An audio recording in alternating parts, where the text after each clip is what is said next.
श्री स्वामी समर्थ. मित्रांनो, आनंदी या मालिकेच्या येणाऱ्या जबरदस्त भागामध्ये खूप मोठा ट्विस्ट पाहायला मिळणार आहे. तर प्रेक्षकांनो, विद्याधर आता युगेंद्रला त्रास देण्यासाठी आणि आनंदीला उद्ध्वस्त करण्यासाठी तो कोणत्याही थराला जाण्यासाठी तयार असतो. आणि त्यातच आता पृथ्वीने आनंदीला त्याच्या प्रोजेक्टसाठी नवीन बिझनेस मॉडेल म्हणून आनंदीला घोषित केलेला आहे.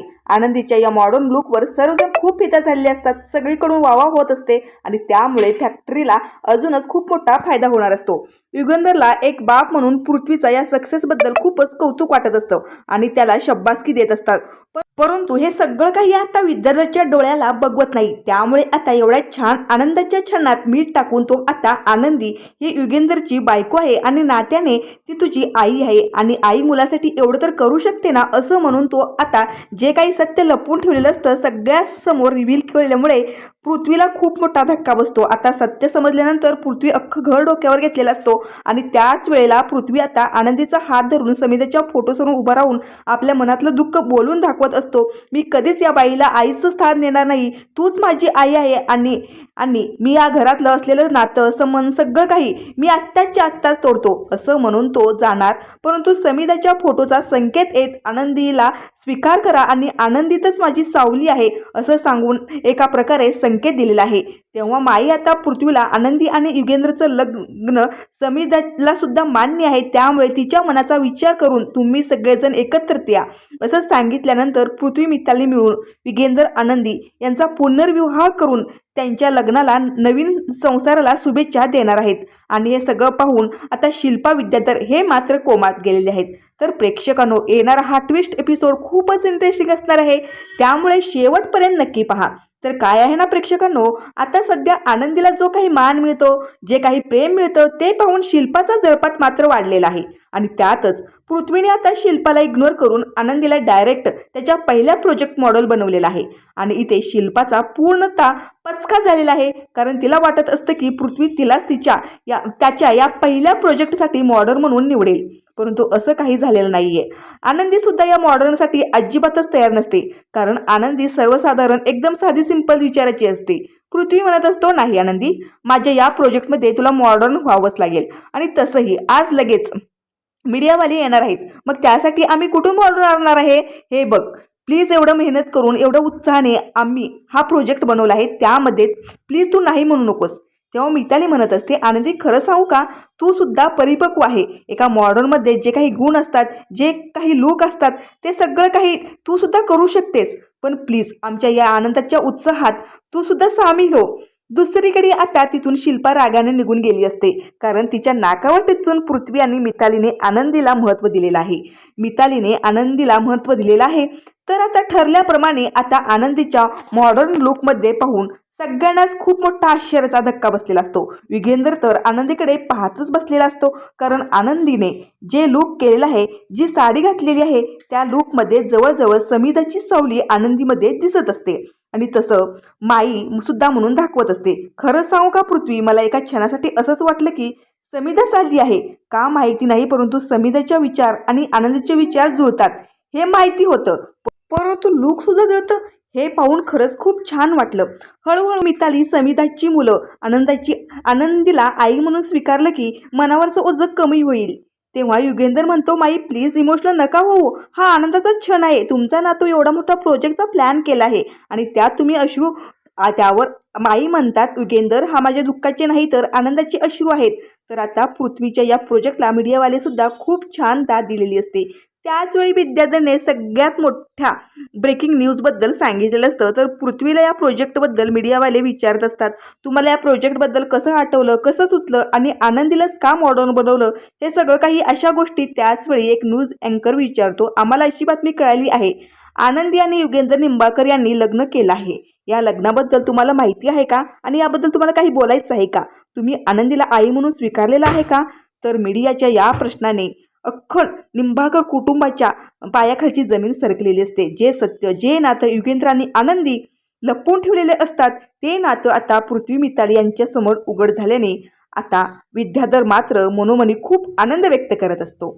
त्याचवेळी युगेंद्र हा दिटाने न घाबरता म्हणतो की तुम्हाला ज्या कामासाठी इथे बोलवलं आहे तेच कामाचे प्रश्न विचारायचे. नसते फालतू आणि दुसऱ्याच्या पर्सनल आयुष्यात जाऊन प्रश्न विचारायचे तुम्हाला अधिकार नाही आणि या युगंधर निंबाळकरबद्दल तर अजिबातच नाही. तर आता मीडियाला काय मीठ मसाल्याची गरज असते आणि त्यात एवढा मोठा न्यूज मिळाला आहे म्हटल्यानंतर ते काही शांत बसणार नसतात. तेव्हा आता सगळेजण युगेंद्रला घेरलेले असतात प्रश्नांनी. बोला पृथ्वी, मिताली, तुम्हाला तुमच्या बापाने केलेलं लग्न मान्य आहे का? तुम्ही आनंदीला तुमच्या आयुष्यात आईचं स्थान दिलेलं आहे का?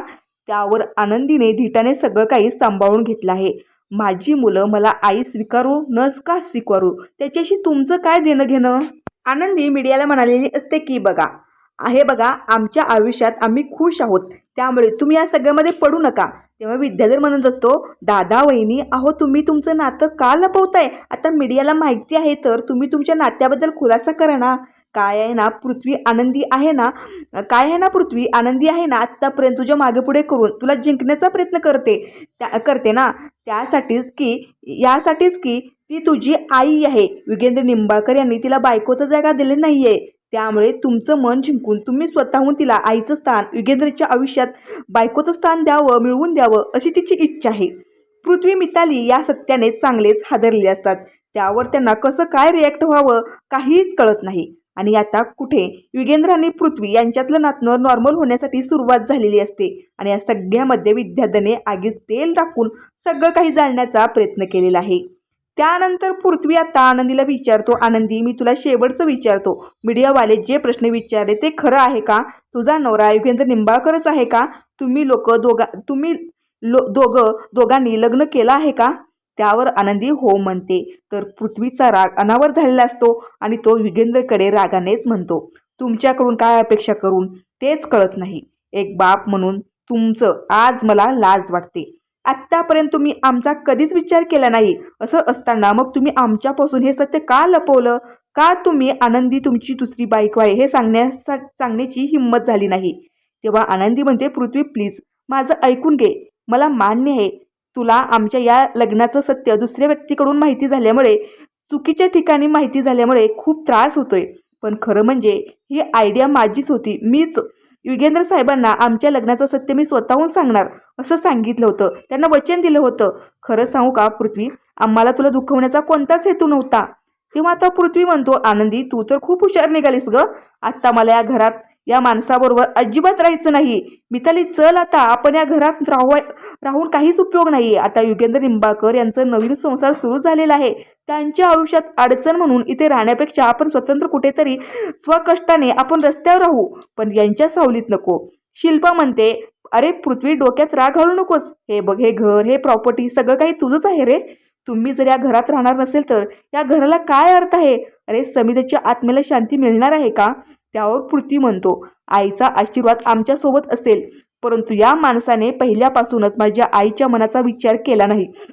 मग तिच्या पश्चात तरी काय हा विचार करणार आहे? त्यापेक्षा आम्ही इथून निघून जातो. त्याचवेळी आनंदी पृथ्वीला समजवण्यासाठी पुढे जात असते आणि तिचा पाय घसरतो. त्याचवेळी युगेंद्र तिला पकडतो आणि हे सगळं दृश्य पाहून मिताली पृथ्वी यांच्यात गैरसमज वाढतो आणि आणखीनच त्यांना राग येतो आणि त्यांच्याकडे रागानेच पाहत असतात. युगेंद्र म्हणतो, जा, तुला कुठे जायचं हे जा, पण 2 दिवसात तुझी ही मस्ती जिरेल आणि परत तू आपोआप घरचा रस्सा धरशील. तेव्हा माई बापू पृथ्वीला खूप समजवण्याचा प्रयत्न करत असतात, त्याला घर सोडून न जाण्यासाठी आग्रह करत असतात. तेव्हा माई म्हणत असतात, खरंच पृथ्वी, आजचा दिवस तुझ्यासाठी खूप महत्त्वाचा आहे. तू किती मोठं स्वप्न बघितलं होती आणि तुझी कामाची सुरुवात केली होतीस ना, ती स्वप्न पूर्ण होणार आहे तुझी. आज आरती ओवाळायला पाहिजे, पण प्लीज या गोष्टीसाठी तू नको नाराज होऊ. युगेंद्रने लग्न का केलं, कशासाठी केलं आहे यामागचं कारण तुला नाही माहिती. जेव्हा तुला ही माहिती होईल ना, तेव्हा तू स्वतःहून त्यांची माफी मागशील. त्यावर पृथ्वी म्हणतो, मी त्यांची माफी मागेन? या लग्नासाठी कधीच नाही. या गोष्टीसाठी मी त्यांना कधीच माफ करणार नाही. मला जाता जाता या माणसाला एक प्रश्न विचारायचा आहे. त्यावर युगेंद्र म्हणतो, बोल, जे विचारायचं आहे, जे बोलायचं आहे बोल. तेव्हा पृथ्वी रागानेच विचारतो, माझ्या बँक लोनसाठी तुम्ही गॅरंटी का दिलीस? हे बघा, तुम्ही अशी लोकांचा मालक साहेब, परंतु माझा नाहीये. त्यावर युगेंद्र रागानेच म्हणतो, हे बघ, तोंड सांभाळून बोल. मी या गावचा, या लोकांचा मालक आहे आणि तुझा बाप. माझ्याशी बोलताना आवाज खाली करायचा, समजलं का? अजून एवढी हिंमत कुणाची नाही माझ्यासमोर आवाज वाढवून बोलायला. तुझ्या कामासाठी बँकेतून फोन आला होता म्हणून मीच गेलो होतो. त्यावर पृथ्वी म्हणतो नकार द्यायचा, नाही जायचं होतं. त्यावर युगेंद्र म्हणतो नाही गेलो असतो, नकार दिला असता जर ते काम माझ्या बायकोच्या समिधाच्या नावावर नसतं तर. तर त्यावर पृथ्वी म्हणतो बंद करा हा दिखावा, हा नाटक बंद करा. हे बघा, न सांगता उपकार करतो ज्याच्या मनात आमच्याविषयी प्रेम असतं, माणुसकी असतं. परंतु तुमच्या मनात असं काहीच नाही आहे आमच्याबद्दल. तुमच्या मनात फक्त आमच्याविषयी तिरस्कार आहे आणि हे सगळं ना माहिती आहे. तुमच्या मनात खोट आहे. तेव्हा मात्र युगेंद्रला खूप राग येतो आणि तो तिथेच असलेल्या खुर्चीने पृथ्वीला मारायला जातो. बापू माई म्हणतात युगेंद्र तो लहान आहे ना, समज नाहीये ना, समज आहे, परंतु तुला तर समजतं ना. त्यावर युगेंद्र म्हणतो त्याला समजत नाही, कळत नाही तर समजवा, परंतु बापासमोर आवाज चढवायचा नाही, बापाला उलट उत्तर द्यायची नाहीयेत. बापू जे हात चांगले काम करण्यासाठी शाबासकी देतात तेच हा चुकीचं बोलल्यानंतर तोंड सुद्धा फोडतात. आनंदी मात्र हे सगळं पाहून खूप घाबरलेली असते. ती स्वतःला जिम्मेदार ठरवत असते या सगळ्या घटनेला. युगेंद्र म्हणतो मी माझ्या बायकोसाठी काहीही करू शकतो. समिधाचं अस्तित्व माझ्या आयुष्यात काय आहे हे मला कुणाला सांगायची गरज नाही. त्यावर पृथ्वी म्हणतो आम्हाला चांगलंच माहिती आहे समिधासाठी तुम्ही काहीही करू शकता. असं म्हणत पृथ्वी आनंदीचा हात धरून समिधाच्या फोटोसमोर उभा करतो आणि म्हणतो माझ्या आईसाठी तुम्ही या मुलीशीही लग्न करू शकता. हो ना, बरोबर आहे ना, तुमचा हा खोटा चेहरा आम्ही ओळखलोय, परंतु माझी आई समिधा ही मात्र ओळखू शकली नाही. या सगळ्या तुमच्या चक्रव्यूहात ती होरपून निघाली. त्याच वेळी आता समिधेच्या फोटोवरचा हार तुटतो. तेव्हा माई म्हणतात अरे पृथ्वी, समिधा हे सगळं बघते, अरे ही तिच्या आत्म्याला किती दुःख होत असेल. अरे माहिती आहे का, समिधाची सुद्धा हीच इच्छा आहे की आनंदी आणि युगेंद्र यांनी मिळून राहिलं पाहिजे. प्लीज, तुला समिधाची शपथ आहे, तू हे घर सोडून नाही जाणार. तर आता पृथ्वीला आणि युगेंद्रला कसं बसं शांत करून आपापल्या रूममध्ये घेऊन जातात. तेव्हा शिल्पा आनंदीकडे येते आणि म्हणते झालं का, मनाला शांती मिळाली का? तुझ्यामुळे भावाभावात फूट पडली, आता बाप लेकामध्ये फूट पडली. एकदा काही घर उद्ध्वस्त करून तुला समाधान मिळणार आहे का? तुझ्यामुळे अजून काय काय पाहायला मिळेल काहीच माहिती नाही. तू जेव्हापासून या घरात आली आहेस ना, तेव्हापासून या घरातलं सुख समृद्ध सगळं काही निघून गेलं आहे. त्याच वेळी युगेंद्र येतो. ताई, या सगळ्यामध्ये आनंदीची काहीच चूक नाही, तिला दोष देऊ नकोस. आनंदीच्या डोळ्यातील अश्रू मात्र थांबत नसतात आणि त्याच वेळी आता आनंदी घर सोडून जाण्याचा निर्णय घेते. तर आता माई बापू यांचा आशीर्वाद घेऊन आनंदी म्हणते की माई बापू, मी मालक साहेबांना न सांगताच घर सोडून जाते, कारण माझ्यामुळे मला वाटतं अजून काही व्हायला नको. त्यावर माई म्हणतात मी तर तुला समिधाची सावली समजत होती, परंतु माझी समिधा असं मैदान सोडून पळणाऱ्यातली नव्हती. तुला आणखीन खूप काही सहन करायचं आहे, परंतु तू तर या घरातला एकत्र जोडून ठेवू शकतेस. त्याच वेळी आता पृथ्वी मितालीकडे माई जाते आणि म्हणते आनंदी जात आहे, तिला थांबवा. अरे ती गेली ना तर समिधाच्या आत्म्याला शांती नाही मिळणार, कारण समिधाने संकेत दिला आहे काल तुम्ही तिलाच आई म्हणून स्वीकारा, तिच्यामध्ये खरंच मला समिधा दिसते. त्याच वेळी पृथ्वी मिताली समिधाच्या फोटोकडे बघतात आणि तिच्या डोळ्यातील अश्रू आल्यासारखं तिला जाणवत असतात. त्यानंतर आता पृथ्वी आणि मिताली निर्णय घेतात की आता युगेंद्र आणि आनंदी यांचं लग्न करून त्या दोघांच्या नात्यांना स्वीकार करायचा. इकडे पृथ्वी आणि मिताली यांनी खूप मोठा निर्णय घेतात. आनंदी मात्र हळूहळू करून पृथ्वीच्या मनातला जो काही तिरस्कार आहे ती बाजूला करून परत एकदा त्यांचं मन जिंकलेलं आहे. आणि अशा पद्धतीने आता अखेर सत्य समजल्यानंतर, राग निवाळल्यानंतर मिताली पृथ्वीने आनंदीला युगेंद्रच्या आयुष्यात जागा निर्माण करून त्या दोघांचाही पुनर्विवाह रचलेला आहे आणि त्या दोघांनाही सुखी संसारासाठी त्यांचा सुद्धा या आनंदामध्ये सुखी असल्याचं सांगून हे नातं पुढे ढकलण्याचं सुद्धा त्यांनी ठरवलेलं आहे.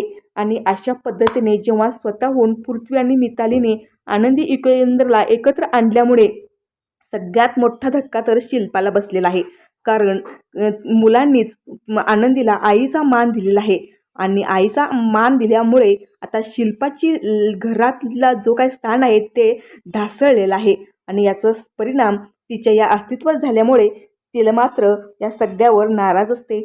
बघू आता पुढे काय होतं प्रेक्षकांनो. तर आजचा हा भाग इथे संपतो. धन्यवाद.